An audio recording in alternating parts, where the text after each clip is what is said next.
Welcome. Thank you, Judge. Welcome to the beginning of the next 3 years, hopefully more, of your mathematical life. What? Okay? Give yourself a pat on the back, a round of applause. Yeah. Go for it, yeah. Okay? Welcome. That was invigorating. I say welcome because chapter 6 is probably one of the best introductions to pre-calculus, which is kind of an introduction to calculus in this book. And if you do choose to take the pre-calculus route in grade 11 and grade 12, that leads to the very awesome, the very cool field of calculus, which I am very intrigued with. And hopefully one day you will be too. If you do not choose to take that route in life, that's okay. Hopefully you see at least the things that you learn in this class operating around you in the world that you live in, whatever that world looks like after you finish high school. So, welcome to the beginning. Woo! Okay. Calculus is a field of mathematics strongly dedicated to the relationship between two sets of data, which sounds like a really mathy, jarbly definition of calculus. But it basically attempts to study how one thing changes in relation to another. Okay?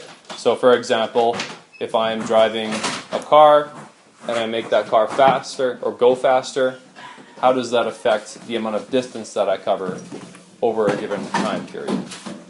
Obviously, you would increase the amount of distance that you cover, but that's kind of what calculus seeks to achieve. Okay. Other things that calculus seeks to quantify and understand. Oh man, there's so many examples. If I'm driving in a vehicle, what kind of effects? And I see like an elk crossing the road, and I'm one of those people who do not like hitting elk with my car. Okay. And I slam on the brakes. What kind of things are going to affect that stopping distance? The condition of my tires, the weather, how good my brakes are, how fast I was going, how much weight is in the car, ice in the road. maybe even how many tires I have. Would it be different if I was in a semi, right? Would be. Calculus seeks to understand how those different parameters affect that instance of braking distance. Financially, calculus seeks to understand how interest affects how an investment would grow over time, how the amount that you put in initially affects that growth, maybe even some outside influences like you adding money to an account over time, how much will that affect the amount of money you make from that investment. There are lots and lots of examples that I could list. But in general, calculus seeks to understand the relationship between two sets. How does one thing affect the other? Maybe even multiple sets, but at least for pre-calculus's purposes, it's usually two sets. So think of this as kindergarten calculus. Maybe that sounds very trivial, but as somebody who's taken a lot of calculus already, both at an undergraduate and graduate level, I know where all of this is going.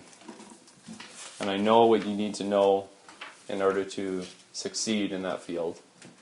And I can see how what you're learning prepares you for that. And hopefully one day you will too. Did I sell anybody on calculus? Anybody going to take it in university now? I already have to. It is a very fascinating subject. It is also very algebra intensive. So if you can become a master of manipulating equations and solving them, calculus will probably be one of your best friends. But if you struggle with that and you're more of a geometry person or a statistics person, it may be a bit of a struggle. And that's okay, because I am here cheering you on all the way, regardless of how good you are. All right. So I'm almost at 5 minutes to an introduction to an introduction. Let's get to it. 6.1 talks about graphs of relations. A relation is something that shows a relationship between two sets of data. Okay? You've studied this in depth, kind of without you really knowing it, through most of junior high. These relationships or these relations can be shown in a table of values, can be shown in a graph, which is what we'll primarily study today.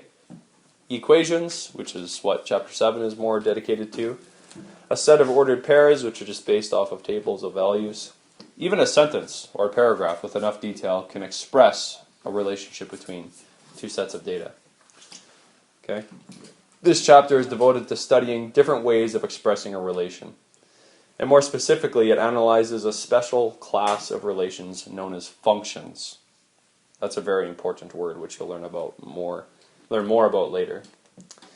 And it introduces you to your very first category of functions called lines. So if I could make just a diagram here, consider this all the possible relations that you could use to express phenomenon happening in the world around you. A small set of that are called functions, which have special properties. Still relations, but they have very unique properties. And then even within functions is this smaller set called lines. Those are a special type of function that you learn about in grade 10. Grade 11, you learn about, I think, 3 other types of functions. Grade 12, I think 4 more types of functions. And then, if you do choose to take the calculus route, you learn about conics, which deal with circles and ellipses and hyperbolas. And now I'm not making sense anymore. What? So that's not the college then? Correct. If you take a course. They changed the curriculum since I was in high school. I used to learn about conics in grade 12, but not anymore.